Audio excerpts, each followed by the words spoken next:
rational decision to keep on doing that. And so I got quite besotted with the idea of just creating character after character. And I think probably there must have been a point in the late 70s. Well, I know there was.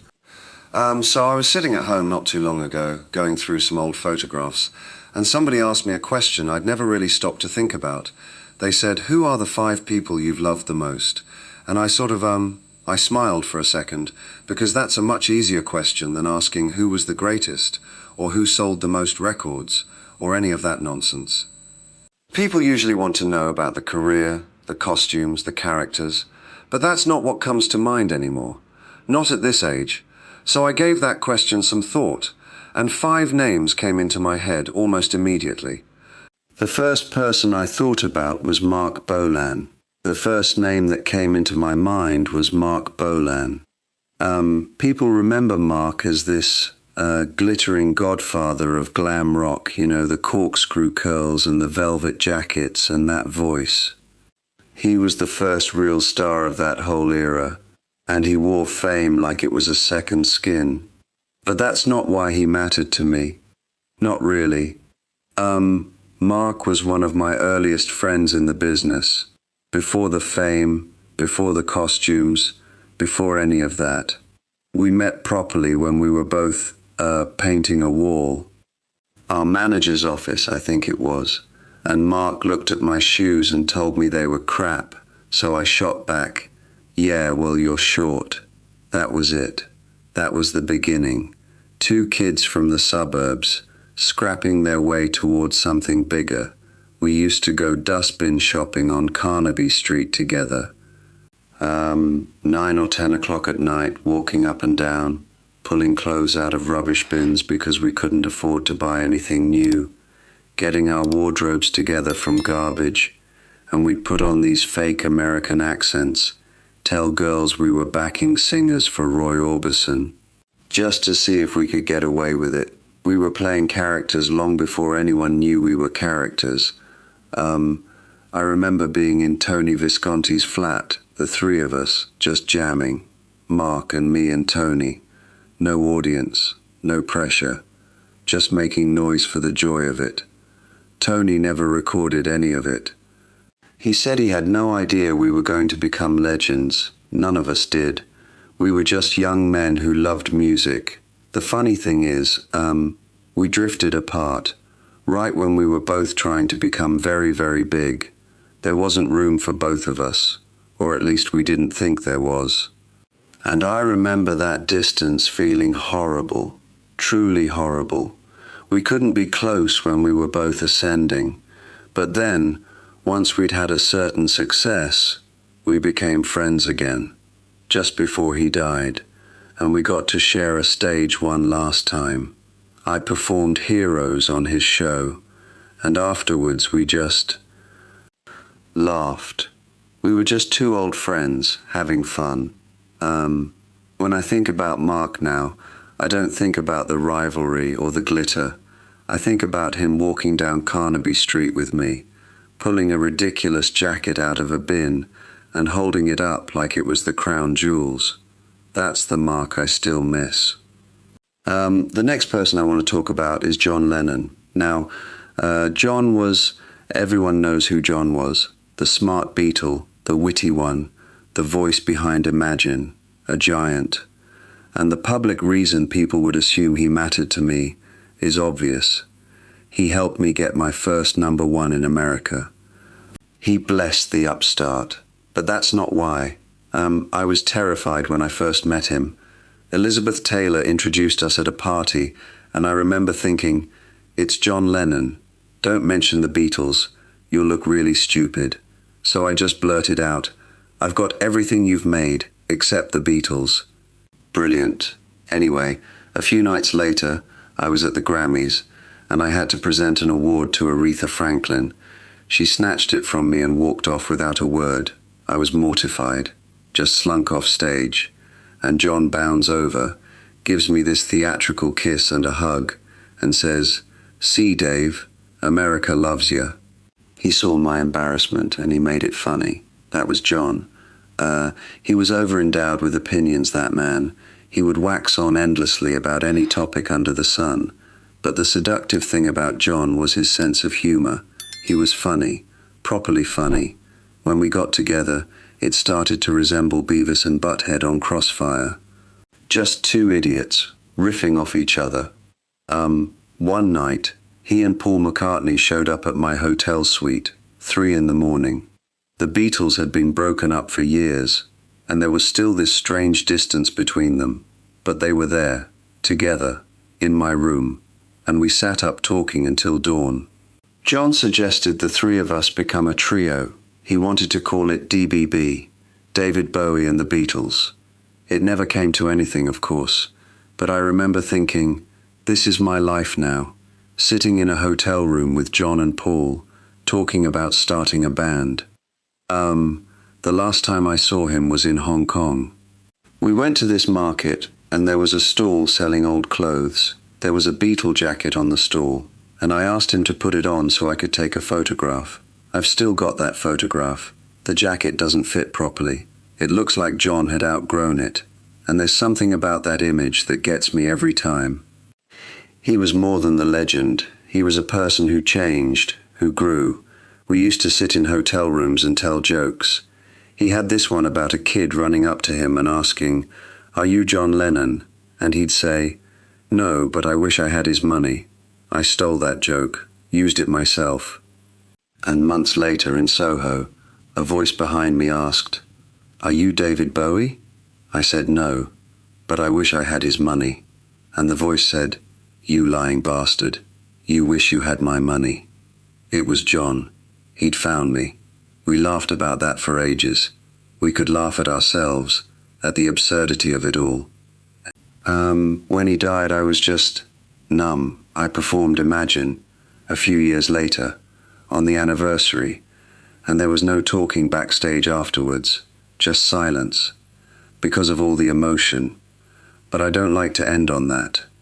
I like to end on him bounding over at the Grammys, making me laugh when I wanted to disappear. That was John. The next person who came into my mind was Iggy Pop. Now the public sees Iggy as this wild man, the godfather of punk, all raw energy and danger. But the Iggy I knew, needed help. He was in a bad way when I found him in Los Angeles, just annihilation. And I thought, this man is too important to lose.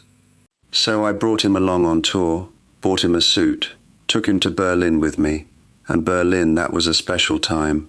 We'd watch Starsky and Hutch on the Armed Forces Network, and before the show, the network would play this series of beeps, and I turned to Iggy and said, "Call it Lust for Life.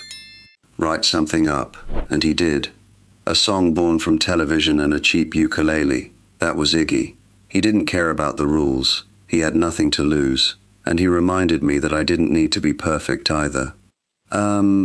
I remember we came up with night clubbing, using a cheap synthesizer and a drum machine. And I wanted to replace the drum machine with a real drummer. I didn't think I could put out a record that sounded like that. But Iggy, he realized he was bound by no such rules. He just said, "Why not? It sounds good." And he was right. It did sound good. It sounded like us. We'd drive through East Germany, just for the hell of it. Take long afternoon lunches at the Wannsee. We talked about wine, about food, about absolutely nothing important. I tried to teach him about expressionism and Dadaism, and he'd just absorb it all. He knew how to choose a wine, and what the hell is an entrecote. He was raw, but he was open, and he made me laugh. We got arrested together once. Rochester, New York. Marijuana possession. I was the calm one. I bought him a suit for court. He was nervous all the way until we got there, but I just thought, well, this is an adventure. That's what Iggy did. He turned everything into an adventure. Iggy is still here, thank God. And we still talk. He's one of the longest friendships I've ever had. And when I think about him, I think about sitting in that flat in Berlin, watching bad television, making a song out of beeps. Just two blokes, figuring it out together. The next person is harder to talk about. Angie. Angie was my first wife, and the public sees her as the rock wife, the wild woman of the Ziggy years. But she was so much more than that. She was my business partner, my manager, my creative ally. She was the one who handled the practical side of things. Security, lighting, costumes. When there was a crisis, Angie sorted it out. But that's not why she mattered. Angie was the first person who saw me, really saw me. I was living in Beckenham, and I called her one day, told her I was dreadfully sick. Could she come and take care of me? And she came. She found her way there, knocked on the door, and found me. Well, I wasn't nearly as sick as I'd made out, but she stayed. She made me something to eat. She fussed over me. And then I played her some tapes of my music. And she listened. And she said these weren't the usual boy meets girl songs. She said I was one in a million. She believed in me before anyone else did. She would travel with me, handling logistics. She was my stage manager, my keeper, the one who made sure the show went on. I talked to her about my childhood, about my father, my mother, my half-brother Terry. Things I'd never told anyone else. She knew my secrets. She was my confidant. But our marriage was unconventional. We were both so young, and it became clear that despite the deal we'd made at the outset, his career first, then mine, he was not going to help me. That was a deal breaker. We drifted, we divorced, and there was silence between us for a very long time. That's the honest truth. It wasn't perfect. It was messy and painful. I heard she was on that television show when she found out about my death, or when she found out I was ill. I don't know. It doesn't matter now. The point is we never reconciled, and that's a regret. But when I think about her now, I don't think about the ending. I think about her in that bedroom in Beckenham, listening to my songs and telling me I was special. That moment, that's what stays. And the last person I want to talk about is George Underwood. George was my best friend, my best mate. We met when we were 9 years old, at the Cubs, and we started talking, mostly about music, and we just gelled. We'd sing harmonies together on rainy days, stuck indoors at school. He said I was very good at harmonies. I'd go round to his house and we'd sing for hours. We played in bands together. I learned the saxophone just so I could join his group. He was a singer, and I thought, I want to be in that band. So I picked up the sax.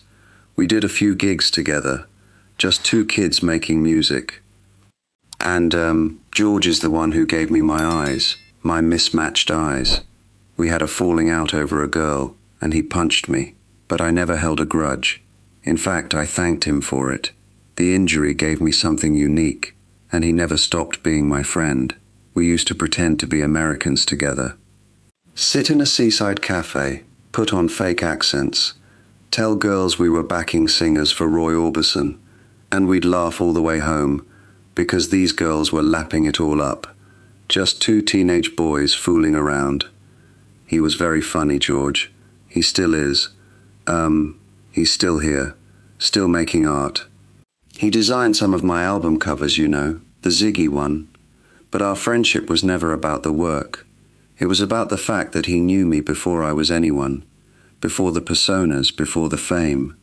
He knew just David from Bromley, and he liked him anyway. I still think about him a lot, my best mate. When I think about all of them now, when I think about Mark, I remember the dustbin shopping. When I think about John, I remember him making me laugh when I wanted to disappear. Iggy, I remember watching bad television in Berlin. Angie, I remember her listening to my songs. And George, I remember singing harmonies in the rain. Music gave me a career, but people gave me a life. If I could have one more afternoon with any of them, I suppose we wouldn't talk about work. We'd probably talk about nothing important. The kind of nothing that turns out to be everything. And after all these years, those are the people I still miss the most.